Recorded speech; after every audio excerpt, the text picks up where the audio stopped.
We went live on Monday with an emergency podcast, but now we're here to break it all down, go through all the ins and outs, and of course, get your reactions that we didn't get on Monday to Jaylen Waddle, officially a Denver Bronco. All that and more. Denver Bronco Roundup podcast, starting right about now.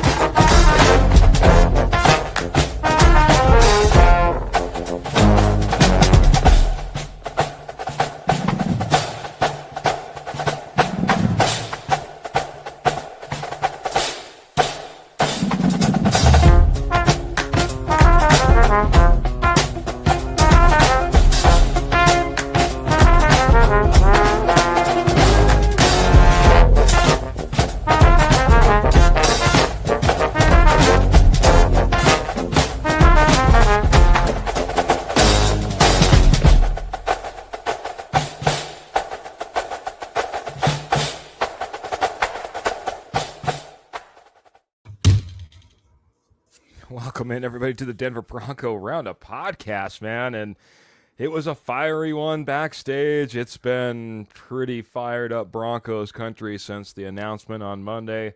We want to break it all down. Jaylen Waddle to the Denver Broncos. It's time to be excited, Broncos. It's time to be excited. This is what we were waiting for. My name is Keith Brugman, here to talk some Broncos football with you. Alongside me right over here, a very riled up Jody Moncrief. We were backstage. Sorry we were late. Jody, welcome to the show, man. Very excited about Jaylen Waddle, I believe. You are too, but welcome in, man. It's good to see you. Yeah, I'm excited about this because it was something that we all said this offseason. Either go get or what I've said this whole offseason, go get a true number one or a legit number two, however you want to classify Waddle. That's whatever, semantics, but however you want to classify that, or don't go get anyone, and I'm fine with this. And people can say you gave up a lot. I'm not on that train. I mean, your 30th pick was going to be no one better than Waddle. I can almost bookmark that. You've heard. We'll get into that discussion in a second, man. I got a whole you've other heard slide multiple experts say that this draft class didn't have any true number one wide receiver, so you can take that for what it's worth. So, but your reaction, what was your reaction as Waddle into Denver happened on Monday? How did you feel about it? I want all Broncos country. Excited. Also, you mentioned it's all semantics. Who's a one? I would like to ever get the posse members involved in that too. Is Jaylen Waddle the one? Is Courtland Sutton the one? I'd like your thoughts on that. Is it 1A, 1B? A lot of people have been saying that. But excited as it was your first reaction, Waddle into Denver. Excited because I said that I didn't want number 30 to be another Jahdae Barron that sits the bench for a whole year and hardly plays. You're in win now mode, and I didn't want 2 years in a row your first round pick to be a guy that hardly contributes. And that's not going to happen this year. And I'm fine with giving up. I mean, you can say premium assets or whatever, but you basically, it cost you a 3. I mean, you were going to use your first round pick on, say, if he was in this draft on Waddle, and it cost you a 3 to get him. And that's plus you improved your 4. So I think this is a win for Denver. It's what they've cost you a first. It cost you a first and a third to get him, not just a 3. Right. But I'm saying if Waddle was in this draft, you were going to use your first and he was there. You use your first round pick on Waddle. So that is like using your first round pick on him regardless. Okay. So really your third, you got no player for him. So it cost you a 3. And I'm fine with that. For what he can do. He was probably with the worst team in football, who had probably a bottom 2 or 3 bad head coach in Mike McDonald. He was a clown show down there. And Tua, there's a reason that teams are following suit with what Denver did with Russ, because your quarterback isn't producing or doing what you need, you move on and Denver was proof you can still win doing it that way. So I I love the move. It was something that I clamored for all, like I said, all off season. Your 30th pick has to be an impact starter on this team, and that's exactly what it'll be. Ernie Mays, I'm going to get to actually everybody in the chat real quick, but I think his comment when it comes to the wide receiver group here that we have now, or at least the top two, Batman and Robin, in the house, in his opinion. Ernie, who's the Batman? Who's the Robin? That's my question to you. He also comes in and says, "Go Broncos country only." Hello, Keith and friends.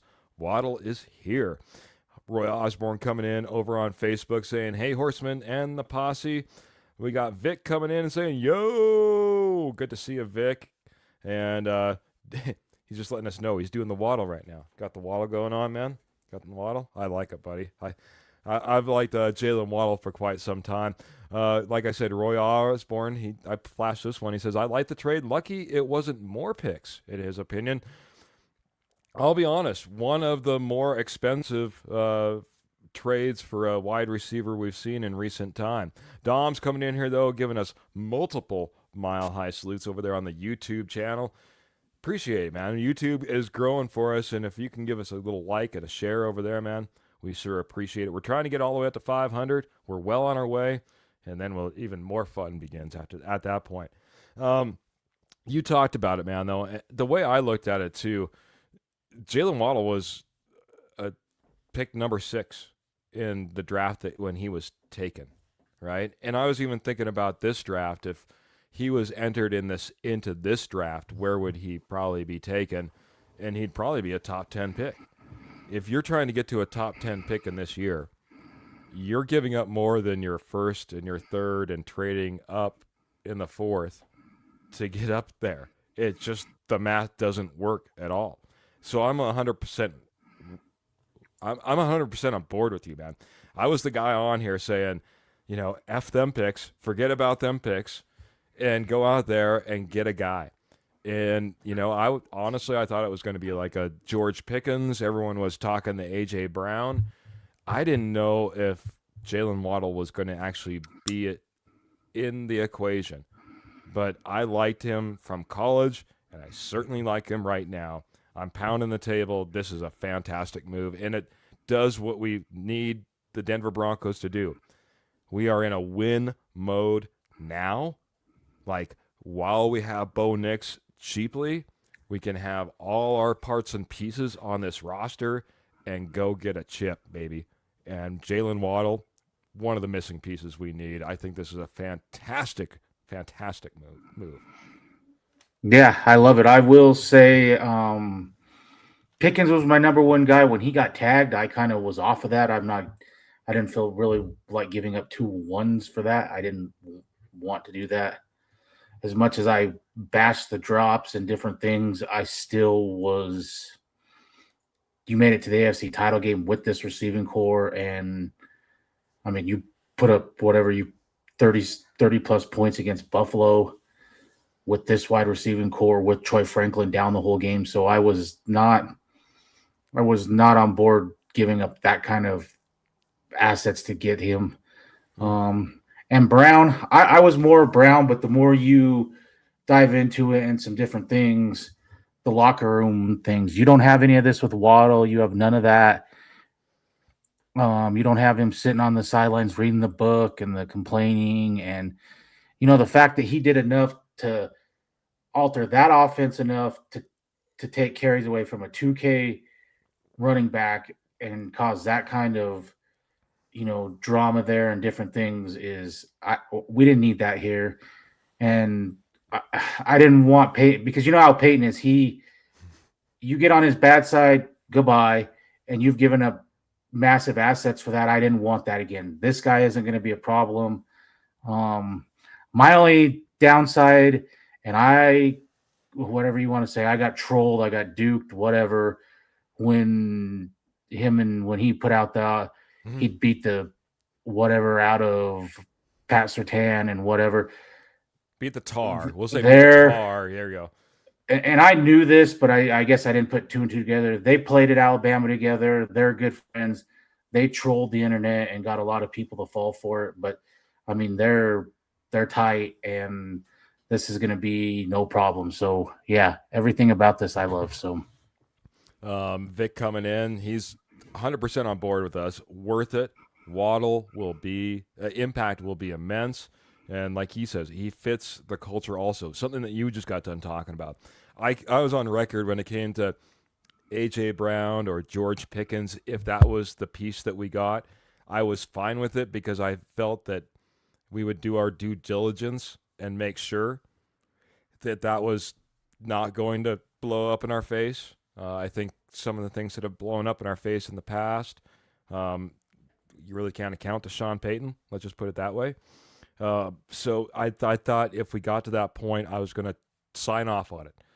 But the nice thing is, with Jaylen Waddle, it's like he gets a free pass. I don't have any worries or concerns or, I mean, here's a guy who was picked number 6 overall and took second seat to Tyreek Hill and didn't bat an eye, didn't say a cross word, just went out there and performed to the best of his ability. Guy that you'd want to have on your team. Guy that I want to have on my team, Phil McLaughlin, coming in, dropping stars. Phil, appreciate you so much, my friend. We're going to get a horn of some sort for when we get star givers. That's what I decided, man. That'll be all queued up maybe next time. But his 100 stars comes in and says, "Good evening, Keith and Judge. Seems like we have a large wide receiver room. Who is going to go?" That's the. Can I add one thing before that gets answered? Yeah, by all means. What I like about Waddle too is he fits this offense from. I know they're going to run a lot of Sean Payton stuff, but it sounds like they are going to go a little more air raid. They're going to do away with a lot of the screens and this short, passing thing. So you might see Nick take, and this is what I think we've discussed this, that I was on board for. You might see Nix take a few more sacks, but you're going to see him let stuff develop down the field more, and you're going to see deeper shots. And I think you're going to see more of what you've seen, whatever, the last handful of games at his rookie year, where they were throwing the ball down the field and they were taking deep shots and that type of thing. And so he fits this because he can play inside, he can play outside. He is what I would call a rich man's Marvin Mims. He's a much better route runner, but can also take the top off. So he can go over the middle. He can go deep. He can do everything, where Marvin Mims is, if you watch him, the routes he runs, he's running deep all the time. He doesn't really run across the middle. He doesn't. So that's what I like. He's going to take pressure off of Cortland Sutton because he can run everything, where Troy Franklin's not there yet. Pratt Byron was a rookie. We just said what Mims was. So it's just going to open up everything. I got this comment up though. And I'm going to get to all that as well, man, because I got some thoughts around who he is and what he can do in this offense a little bit as well. But seems like we have a large wide receiver room. Who is going to go? Now I have this here, man. This is almost everybody.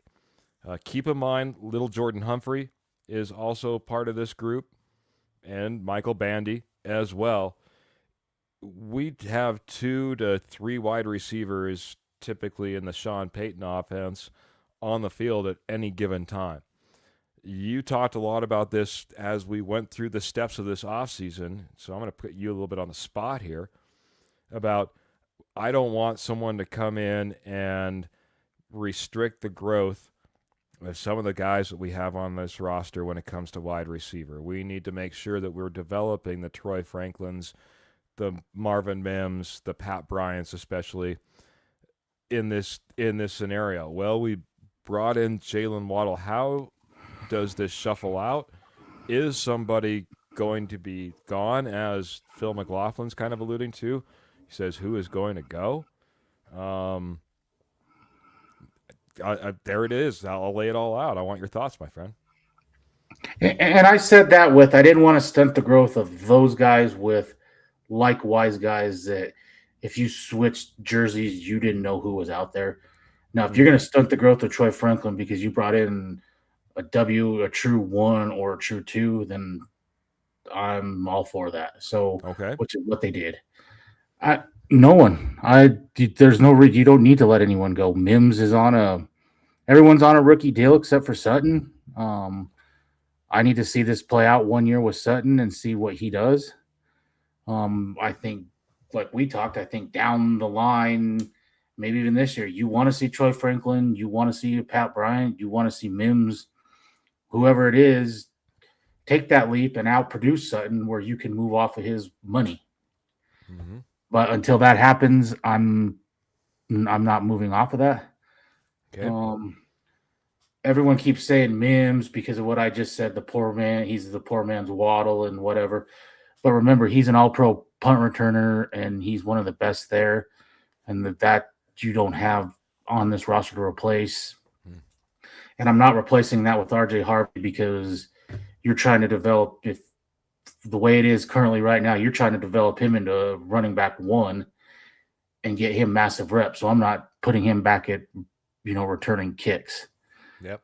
So nothing. I think you let those three battle it out for who gets playing time, and also remember, if we go air raid, you are going to see 4 and 5 wide receivers with Ingram out there as well. And I mean, we already know we like to throw the football. So we can all hate it that we don't run the football enough, but if things stay the way they currently are with this little tweak, you're going to throw the football a lot and going to be a lot of mouths to feed. And, I'm there for it. Hopefully Nick continues and takes that next step where he becomes a true pocket passer and, works on some of the little things that we've talked about. And this is where we said in the background, paying guys, this is where the defense has carried us the last 2 years. Well, maybe it's time the offense starts carrying this team and the defense maybe takes a little step back when it comes to paying guys and different things. So I'm going to get to that because Keith Stober's in here talking about that as well here in just a second. But, yeah, you're absolutely right. Lots to get to, man. I got to get to the comments.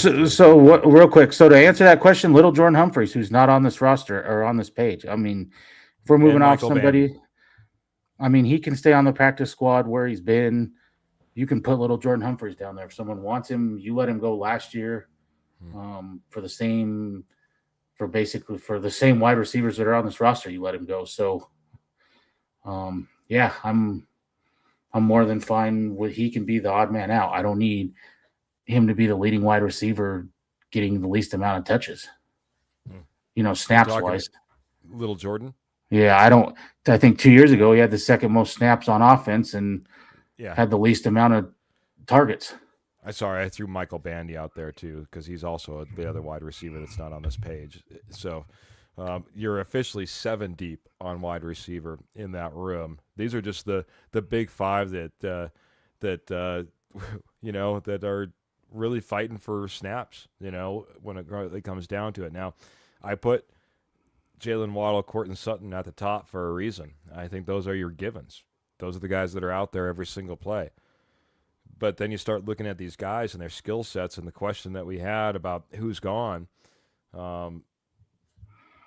I do have questions, Phil. I'll be honest. And let me just speak for just a second. I do have questions just how repetitive, again, Marvin Mims is and how much value that you personally put on a Pro Bowl returner that may not get at near as many snaps. I think Jaylen Waddle is going to eat a lot of his snaps versus what you could potentially get for him right now and maybe even gain back some of what you had to give up in the Jaylen Waddle trade.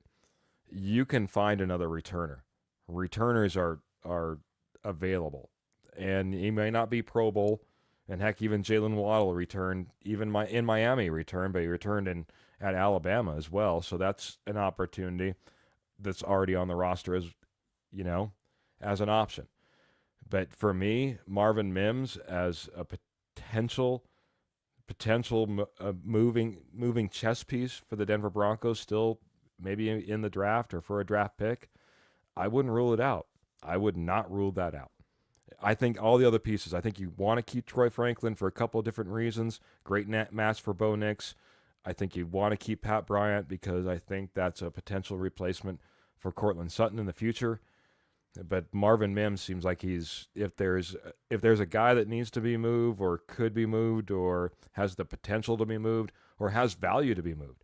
I don't think Troy Franklin has value right now. I don't think Pat Bryant really has value right now. I think Marvin Mims has value.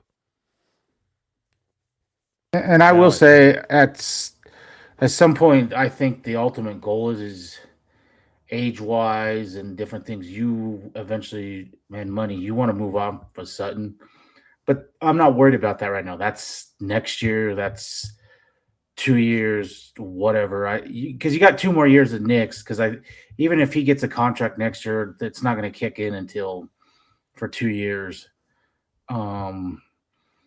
And like you said, I think Pat Bryant is the guy that you want to replace him, the big-bodied wide receiver. And then that leaves Waddle can play inside, Waddle can play outside, Franklin inside, Franklin outside. And you don't need to move on from Mims. Mims can be your wide receiver 4. He can do different things, and he's an all-pro punt returner.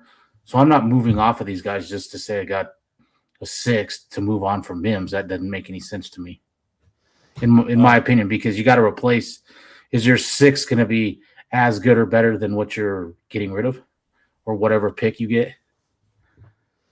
Yeah, I think you can get more than a 6 for Marvin Mims. If nothing else, we just saw Jaylen Waddle maybe set a market that's pretty astounding. And I'm not saying they're on the same page. But look at Michael Pittman. Would he get a 6? And he's probably a much better wide receiver, more stat-wise better wide receiver than Mims, and they got a 6 for him. So I don't know what his value is. I don't know what Marvin Mims' value is. That might be a good question. Really trying to figure out that value. But that's the thing. I think that's eventually what you want, and that's why when people want to laugh or whatever about Sean Payton, he has loved this wide receiver room for 2 years, and there's a reason that they really didn't address. I mean, they drafted Pat Bryant. There's a reason they moved off from Devon Vele, who probably was your second best wide receiver last year, 2 years ago, because they loved what they had here. But I think the drops, to me, it came down to the drops. That number was in the 50s, and it was almost double the amount of the third place team, and it was just so glaring that I think that they had no choice. Willie Snead Jr. or Willie Snead the fourth, maybe he can come in here and fix some drop issues all the way across the board. I just want to say hello, obviously, to maybe a new face, a new name, Broncos fan 1030. Secondly, I want to say that I'm not talking about cutting Mims. I think that would be the most insane thing ever. Not looking to cut him. I think he has value, and I think that someone could. I think that he could be 4th round pick. I mean, you look around the league, or even in this draft, and once the top wide receivers are gone, how valuable is Marvin Mims to somebody? Kind of like we were just talking about with Jaylen Waddle. Can't get Jaylen Waddle with the number 30 pick. Can you get a Marvin Mims with a 3rd round pick in this particular draft, or would that be worth giving up a 3rd round pick for Marvin Mims? All-pro returner, maybe an underutilized wide receiver, clutch down the stretch last year. Secondly, he's not a big Alex Singleton fan. They said that's the guy they should cut, and if you look at the tape, Dre Greenlaw is the guy that we should keep, and that Alex Singleton doesn't have a highlight tape. So one less fan vote for Alex Singleton when it comes to Broncos fan 1030. Thank you, by the way, coming in over on YouTube, and I just had to paraphrase because longer sentences and maybe questionable language, we try to be family friendly. So that being said, man, it's going to be interesting to see if they keep all the receivers like you were talking about, Jody, at least all the receivers that we see on screen, how it all pans out and plays out. I want to see development out of Troy Franklin. I want to see development out of Pat Bryant. And honestly, if Marvin Mims is on this roster, I want to see more Marvin Mims, especially based on what he did last year. But you got Cortland Sutton and Jaylen Waddle, and I love the fact, hey, you look at Davis Webb, comes from that Mike Leach kind of lineage, air raid offense. If he's getting the reins of this offense, maybe we can see those 5 wide receiver sets, which like is was where mentioned Davis in the Webb came comments. from. Yeah, that's what I'm I mean, he talking came about. from that. You're still going to have Sean Payton. It's going to be centric around what Sean Payton runs and that type of thing, but there's going to be tweaks. And I think he's going to evolve it to the 2026, not to 19 or whatever, 2006. If that makes sense, he's going to evolve it. And the thing is, Denver doesn't have Drew Brees, a top 5 all-time quarterback, to bail you out and make incredible plays. They don't have that. So you're going to have to scheme some stuff up with Bo Nix. I'm sure we're on the same thing. We love Bo Nix, but Drew Brees is in a class of his own, and him and Bo Nix are not in the same area code right now, quarterback-wise. So you've got to do certain things to fit his skill set. And so you got to scheme some things up where I think Sean Payton got lazy with Drew Brees because he could bail him out of a lot of things. Mm-hmm.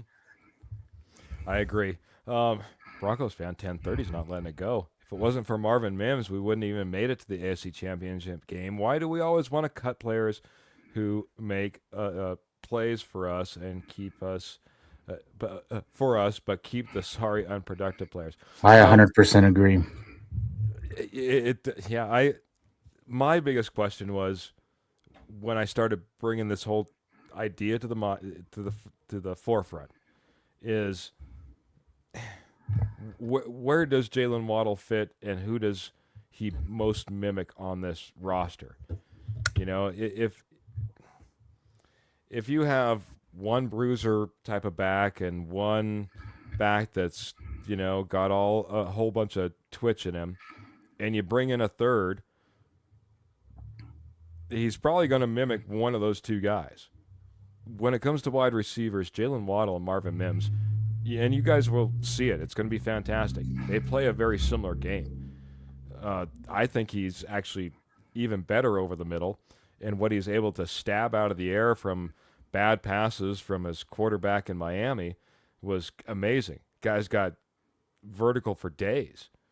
He can go up and he can fight for balls even as small as he appears to be on the field versus some of these players he's going up against. I want Marvin Mims on this roster. I want him on me this too. roster. And yes, I want the best out there. But if this team, for some reason, said, you know what, I think we have a duplicate, and I think that he has value, and I think we can get the best value for him now, and we gave up draft picks, now would just be the time. Now would be the time to do that. It's not going to be if he gets less snaps this year and we go into next year and Jaylen Waddle has ate up all his snaps and now he's only basically a returner for you. His value will continue to go down. I'd love to see an air raid offense and balls flying all over the place. Let's go for that first. I don't want to get rid of anybody, but I appreciate the comment, man. I understand where you're coming at. And I understand where I'm coming at as far as parts and pieces. Man, maybe that was a great time. I'm going to hit our sponsor break real quick, and then we'll jump in on the other side and maybe talk about a little bit more about the future for the Denver Broncos and what we expect, including some exciting games next year with Jaylen Waddle. But right now, I got to talk to you about our exciting sponsor, and that's Morgan Trinkets. Morgan Trinkets has been your headquarters for Southwest Jewelry, Southwest Pottery, estate gold wholesale prices for over 35 years. They were once a nationwide company, and now they hang out in your backyard doing shows in northern Colorado, southern Wyoming. They just wrapped up a bunch of shows in Longmont and in Loveland, and they've been all over the place in Denver as of lately. But right now, if you need to get a hold of them, because I don't have any show update, you need to head on over to Etsy, type in Morgan Trinkets Co., or head on over to eBay and type in Pearl Heat. That's Morgan Trinkets Co. over on Etsy, or a Pearl Heat over on eBay. Right now, she has silver at amazing, amazing prices. It's Morgan Trinkets, Southwest Jewelry, Southwest Pottery, and Estate Gold at wholesale prices. But the silver, it's off the charts. Check them out. Check them out today. They've been a fantastic sponsor, and we would appreciate you supporting them if you possibly can.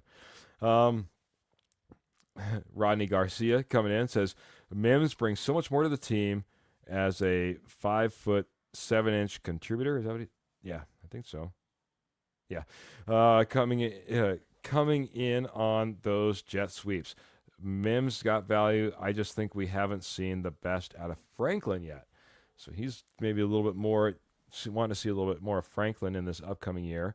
And Vic coming in saying, we're all in this year. It's an addition, no subtraction. The more I've thought about this from initial reaction until today, Monday to Wednesday, it's where I'm at as well. Like I said, just trying to figure out if there was a possibility of where that would come from. It is going to be a very stacked room, and it's going to be interesting to try to maybe figure out the future, man. That being said, I want to get to this first, man. We talked about the picks, and we can talk about that here as well. But I want to just talk a little bit about the draft impact and what you think how this will impact the draft now that we have Jaylen Waddle in the room, and now we've lost a first-round pick. We've lost a third-round pick. So second and fourth is where we're sitting at, and just want to get your thoughts, man. Do you think, does Broncos country think this impacts the draft in any particular way? Does it put more concentration, especially on that second-round pick? And how do we maneuver this, man? What are your thoughts, buddy? No, not really. I still think they're going to make another move, and they're going to try to address. They're going to try to address either tight end or middle linebacker soon. I think in free agency, I think they're going to try to address that. And then the wild card for me is running back, because however we feel about RJ Harvey, I think we're underestimating how they feel about RJ Harvey. I think they love RJ Harvey, and they are much higher on RJ Harvey than everyone else is. So whether we agree with that or not, you'll know come round two. If they don't draft a running back in round two, they are all in on RJ Harvey. And really we can agree or disagree with that, but I think that's how they really feel about it. I think we underestimate how they feel about RJ Harvey. Would kind of make sense. I mean, they haven't obviously got a big sample size from him. Kind of got him warmed up in last year, and obviously had to take over down the stretch for J.K. Dobbins. But you're right, man, and I think there is a little bit of faith, in RJ Harvey, and I love RJ Harvey. I was the guy who was, calling him out pre-draft last year. Got to get some pre-draft stuff going at this year as well, and some of our I forget what we called that.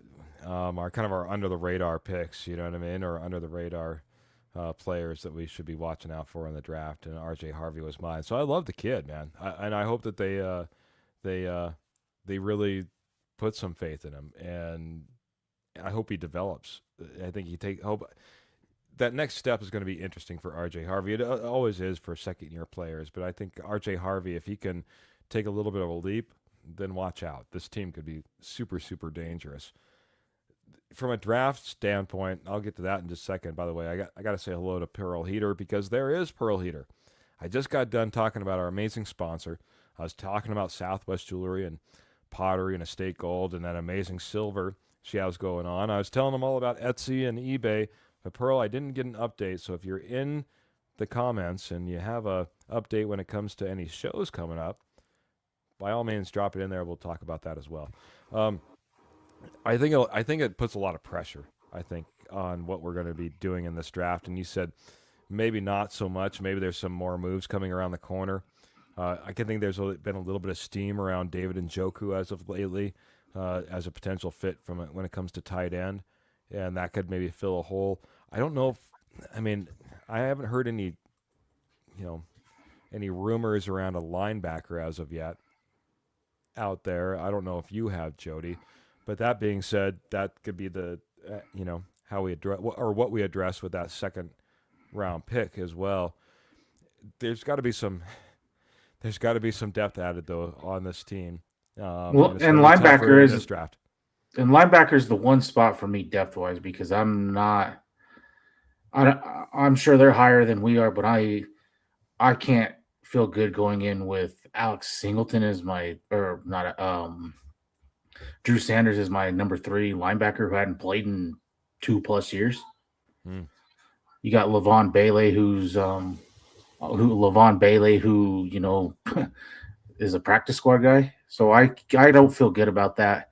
That's the one spot. Other than that, you've got depth at even tight end. You've brought back everyone that was there last year. You have Caleb Lohner, who you drafted. You have 4 or 5 guys there. You have depth there. You have depth at every spot other than really middle linebacker for me. Even running back, you have depth. You brought back McLaughlin. You brought back Harvey. Deuce Vaughn is on your practice squad. Are those guys you want to rely on for 16 games? No, but for any player depth wise or anything else that will solve everything, RJ Harvey for me is he takes the next leap and you're solid there. If you can get some depth at middle linebacker, you're to me solid at every spot. Now that they brought in another safety today from the Bengals. Brought in another safety, a guy that's been, and this I think was really key when you start thinking about PJ Locke, a key special teamer for the Cincinnati Bengals for the last 4 years. I mean, good when it comes to safety, but that special teams play, something that PJ Locke was also fantastic at. Yeah, it was good to see a yet another signing, and I had his name. I was going to write it down. I totally didn't, so now I'm not going to have it available for everybody. Maybe someone can drop it in if they're if they're out there and willing to do a little bit of research for me, because I'm trying to play host and star watcher and comment watcher, and trying to get it all taken care of here. So, like I said, for me, probably even bigger for the pro scouts. The guys that went out there and found a Brandon Jones when we didn't know who the heck Brandon Jones really was, and brought him in here. Late round signings like that can help solidify this team. Our pro scouting department has been fantastic over the last few years. Malcolm Roach, I know that there's Sean Payton ties there, but bringing a guy like that in, or a John Franklin Myers and what we did there, those pro scouts have really helped put this team together on the back end with lesser known names and lesser paid guys. And I think that's what we'll have to do, because now you can't expect much more than your second round guy to come in there and start really, participating year one and being meaningful in the snaps that he takes on, for your team. Simple as that, So those 4th round picks are going to be a gamble, and beyond that, the 3 7th round picks that we have is not going to help us. So I think it puts a little bit of pressure on this draft, but maybe at the same time, it's a lot of best player available that we'll be looking at as the rounds go on. And I agree with that, because look at last year, Jahdae Barron.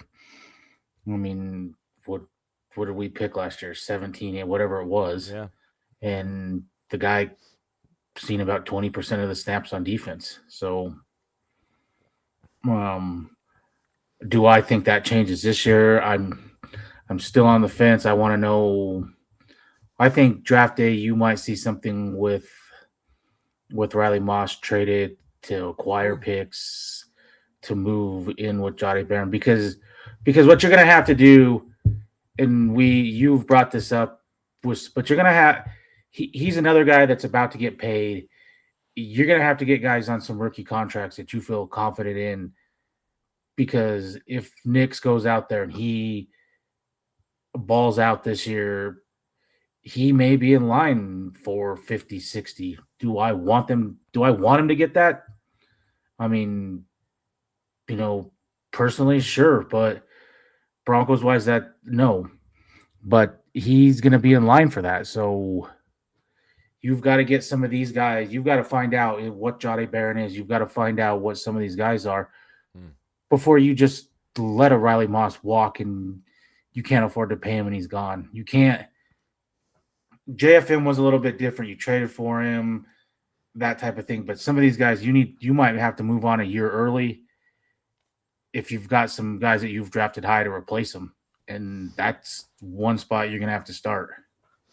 The one thing I'll say to that is I don't think anybody, including the Denver Broncos, to quote my good friend Jody Moncrief right below me here, expected Jaquan McMillan to quote unquote ball out since, training camp all the way through the season. I mean, what he did and what he put on the field was completely unexpected by, I would say, at least 90% of Broncos country and NFL players, experts, coaches, everything. I think he is so outperformed, and I think we would have seen a lot more Jahdae Barron if Jaquan McMillan wasn't performing out there. Now, great problem to have. I agree with that. But it didn't help the development necessarily of Jahdae Barron, and certainly made you start questioning why you're taking a guy like that so early in the first if he's not going to play. Second half of that would be that Sean Payton's never been that guy. I remember crying for Marvin Mims to get on the field. I remember crying for some of these other players to get on the field, and so we could see what we had, especially as young in their careers. Development is slower, it seems like, with the Denver Broncos when it comes to that. So, and I will say with Jaquan, I mean, to be honest, he's not Denver's best corner, but he had the best season for a corner on the Broncos last year. He had a better season than Pat Surtain. I know Pat Surtain was injured and missed 3 games, but he outperformed Pat Surtain in my opinion. I mean, he made big plays. I mean, he saved the Buffalo game. If Brandon Cooks, if he didn't intercept that, you're probably losing right there because they're kicking a field goal and you've lost. So yeah, it makes sense why he's around and he's played himself almost to a position where you can't let that walk. So do you let the next best guy on your team walk to keep him around? Probably, and that's Riley Moss, and it sucks. And I know people are half this way and half this way on how they feel about him, but he still is a much better cornerback. I mean, there's a lot worse. You could be having Levi Wallace last year, what we had 2 years ago, and we've seen how that experiment worked out. So, yes, yeah, you got to be careful in the moves that you make. If not, one move, man, and you could be, just in a bad position. If you don't have the depth, you could be sitting in a just in a quagmire all of a sudden.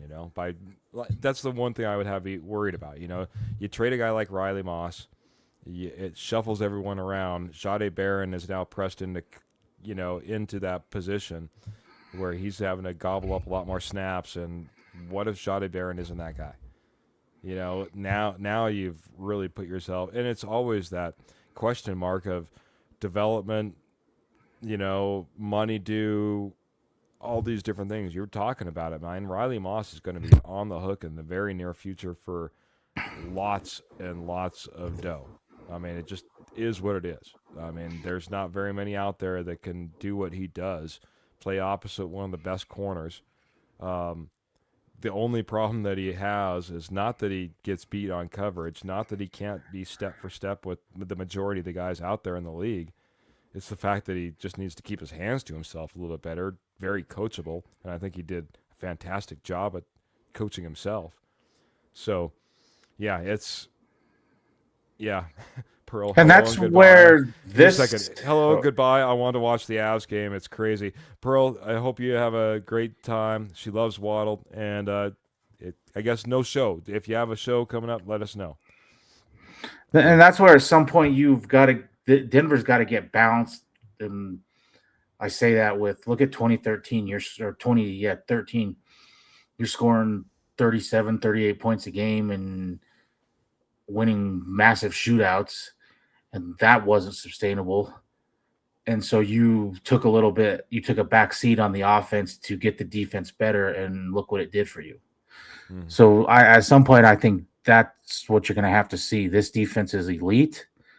You may lose some playmakers, and hopefully Bo Nix takes that giant leap, and now you're scoring 28, 35 points a game, and you don't have to keep games 13-11 and, games like that. So I agree.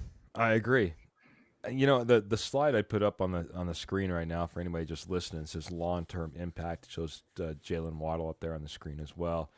I want to talk before I get to long-term impact, short-term impact.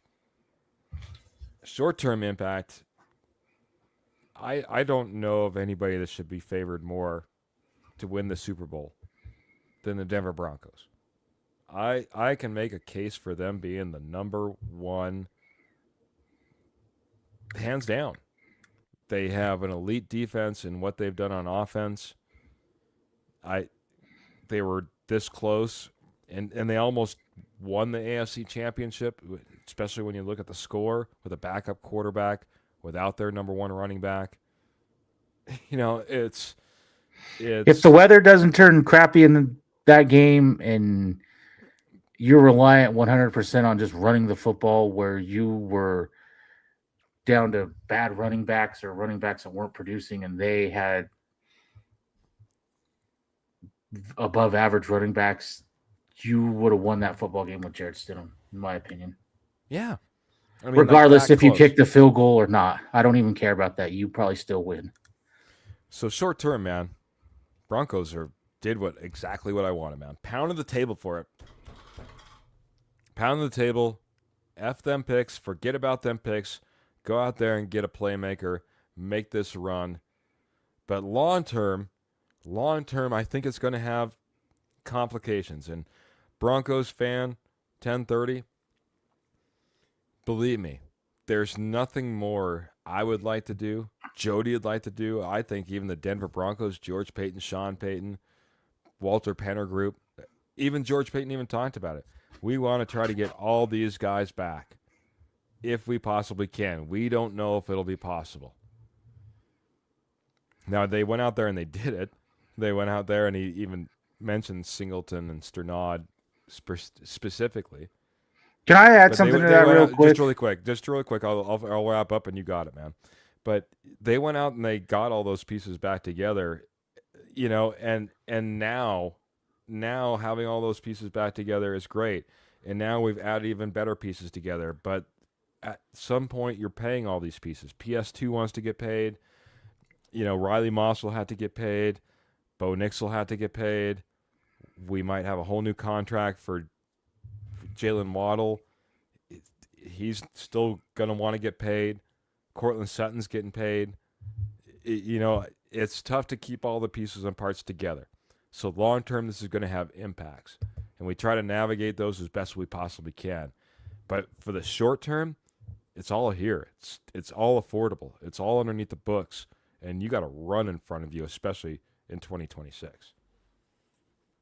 Yeah, I agree. And it's also why a picks here and there are one thing. I'm not on the Sean McVay F them picks, because when when Stafford's gone or some of these guys are up, they're going to go through a lull at some point where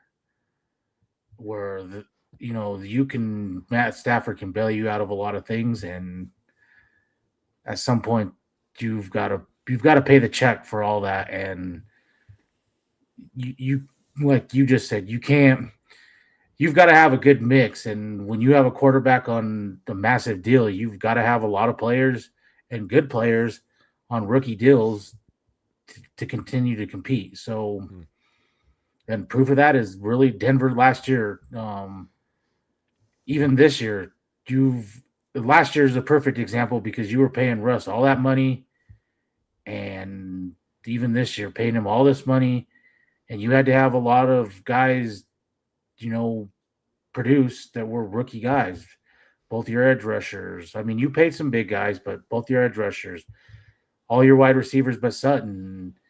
I mean, you had a lot of guys on rookie deals that produce and produce well. So that's where drafting is important. What is important as well. So now I will say on Singleton, I was going to add this. I pounded the table for Dre Greenlaw, and I wanted him here, and he was my number one linebacker and all that.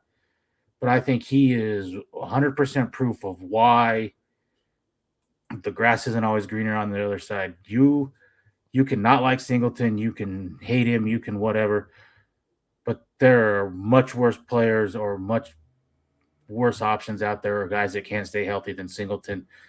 This guy is healthy. This guy produces. And if it wasn't for him, you're probably getting rolled in the Buffalo game. If he doesn't make that hit and cause that fumble, you go down 17-3, you're probably getting rolled at home. So is he the best in coverage? No, he's not, but there are a lot of things that he does well, and there's a lot of things that there's a reason he wears the green dot and the C on his chest and all of this different things. So until his play slips to the point that he is a liability out there, I'm not moving on. And Greenlaw to me is a perfect example of why just getting a big name guy is not always the best answer. Yeah. Randy Gregory is also one that comes to mind of days gone by. Broncos fan 1030 comes in, and he has an idea. I like the majority of this. I don't know if trading Brandon Jones is a possibility, but I've talked about this, man. So we're lockstep, and I think you're a pretty knowledgeable guy. I think Jahdae Barron at free safety is a great play. He says he can play in the secondary. JD is a baller. He can play wherever you put him. He's got that dog in him. And I think you're absolutely right. And I think I don't think everyone can move corner, safety, just move guys around, linebacker, safety. But Jahdae Barron has the skill set. It was talked about pre-draft. I think it does have potential there. And if you really have that big of an issue with the guys that you have on the field, I think he has that ability to maybe move around. And then that way you have that option of always putting him back at corner if, heaven forbid, you need to, fill a hole for some reason. So, can I add one thing on that? Go ahead. If they're gonna do it now, because don't let him play corner for 2 years and then try to move him. I don't like when you've played corner for 10 plus years and you do like Kareem Jackson did and move to safety. That's one thing, because you've lost a step and you don't have really a choice. But I use two guys that have been on Denver's roster, Baron Browning, who they started outside, moved him inside, played a season there, then went back outside. And look where that really put him. We all thought he was the best of him and Jonathan Cooper. And what has he done since he didn't do? I mean, Jonathan Cooper outproduced him here, and he's done nothing in Arizona. And then the same with Drew Sanders. I think that has stunted Drew Sanders' growth. They didn't know if he was outside. They didn't know if he was inside. Mm-hmm. So if you're going to move the guy, move him now or leave him. I don't like the idea of moving and not having a position for him. I don't like a joker on defense. Put him at one position and leave him. No jokers. No jokers on defense, at least, man. I get that, man. I get your mindset, man. I think he has, like Broncos fan 1030 was saying, I think he's got some dog in him. I think you could end up flexing him a little bit, not just having him in a position, but we'll be in different positions on that opinion. But talking him real quick, do you think, and the chat can answer this, do you think that he's will get a real shot to battle Riley Moss, or is he kind of in the same role? He's going to nickel dime, whatever, or is he going to have a real shot at cornerback too? No, I think he's nickel dime, unless he really presses in training camp for. Unless he pulls a Jaquan. Yeah, unless he pulls a Jaquan McMillan. one last question from me, and then I'll get some final thoughts. Is did we go out there and acquire our Joker? In Waddle? Yes, sir. Is that finally No. the Joker that we've been looking for? No, because I really haven't figured out what that term really means in this offense, because Evan Ingram's supposed to be this Joker, and what did he do special? Nothing. I mean, really your Joker on this team is Marvin Mims. He's the one that runs the football and plays wide receiver and returns punts and kickoffs, and he's your Joker. Fair. If you're going to say play multiple positions and do gadget guy, that's your Joker. I've been watching a lot more Jaylen Waddle highlights, and I see a guy that does some RPO, runs the ball, bubble screens, and is now going to be maybe your number one.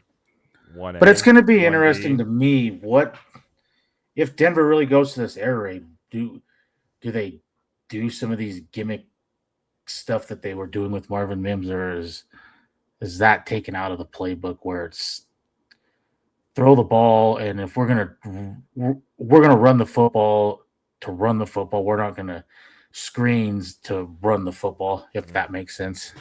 Yeah. Yep. We'll use the pass to open up the run. We're not gonna We're gonna pass the pass. Truly pass to open up the run. Get those. When we run the guys off football, line we're of scrimmage. running the football, not running the football with screens. Yep. No, it's one of the reasons. Like I said, unless we go to that air raid style, unless we start stacking more wide receivers out there underneath this new Davis Webb led offense, like it's been told that it will be, then my question is I think you have to get rid of Marvin Mims plays, because I don't think you have as much opportunity to get Marvin Mims on the field. Again, if we're run out there with two wide receivers, we know who they are going to be. Two wide receivers and a tight end, we know who we probably were going to see out there, or two tight ends most likely. If we go out there with three wide receivers, then it starts becoming about the package and what you want to put out there. And, you got to start thinking, well, do I want to put a Pat Bryant out there, or do I want to put a Troy Franklin out there, or do I want to put a Marvin Mims out there? It's not as easy when you also have that Jaylen Waddle piece in there. And I think you'll see less of it, because I think you'll see less of Marvin Mims, and that's go full circle. That's why I don't know if he's a valuable trade piece before he loses value.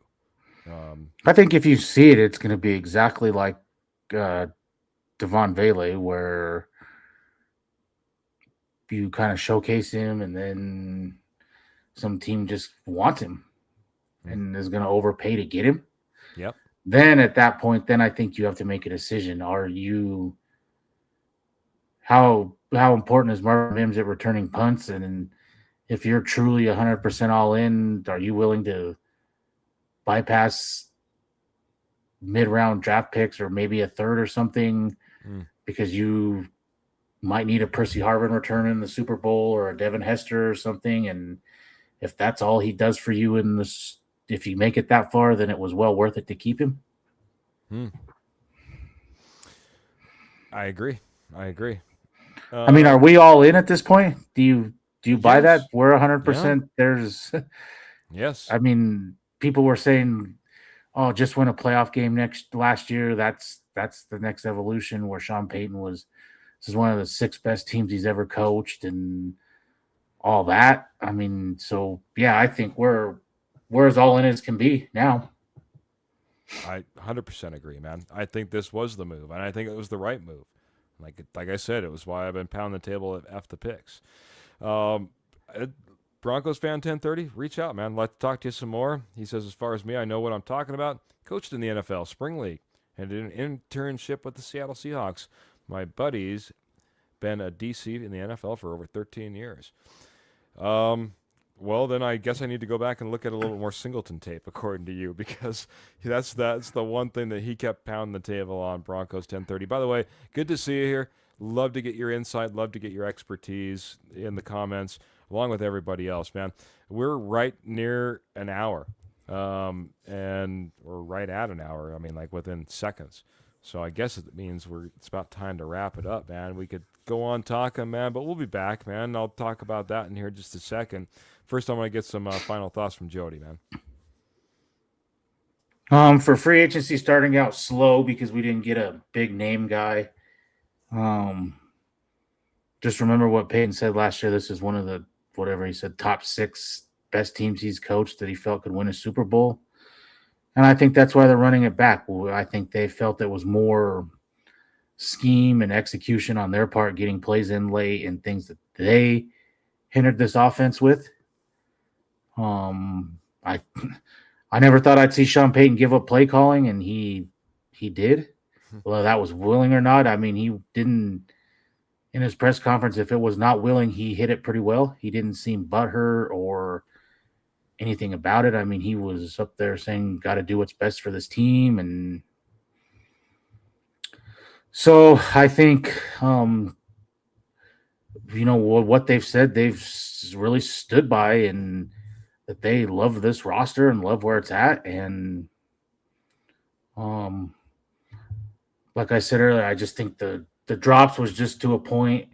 I mean, I think he was the first coach fired, if not the second one behind Lombardi, of their wide receivers coach, and they needed an explosive playmaker next to Sutton, who really is not an explosive playmaker. I mean, he's a possession guy. They needed that.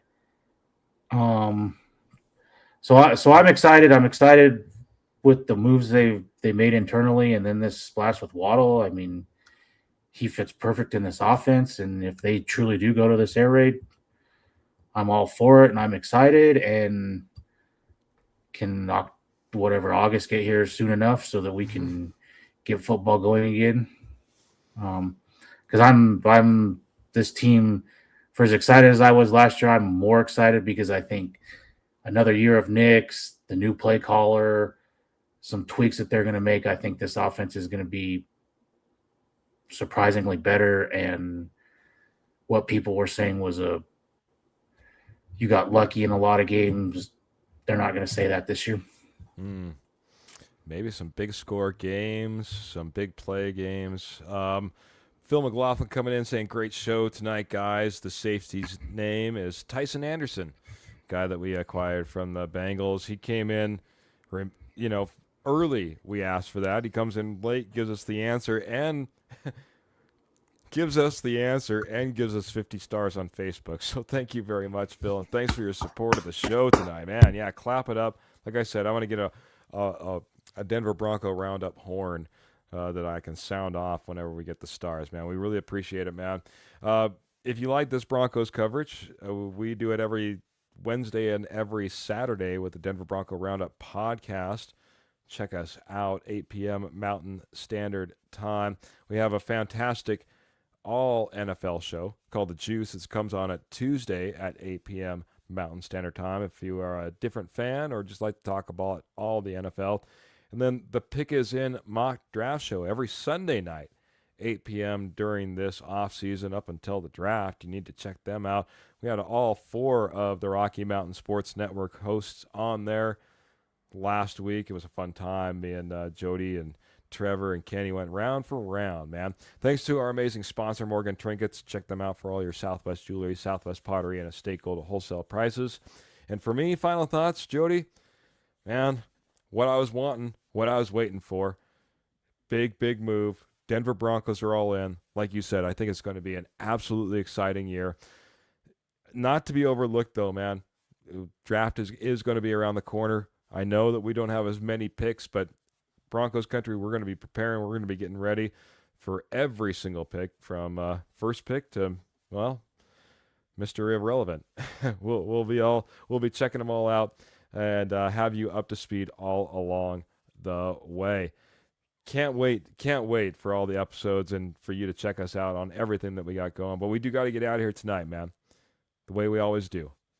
Boots in the stirrups, guns in the holsters, and of course, Denver Broncos in your heart. Until next episode, we're out of here. Have a great night, everybody. Mile High Salute.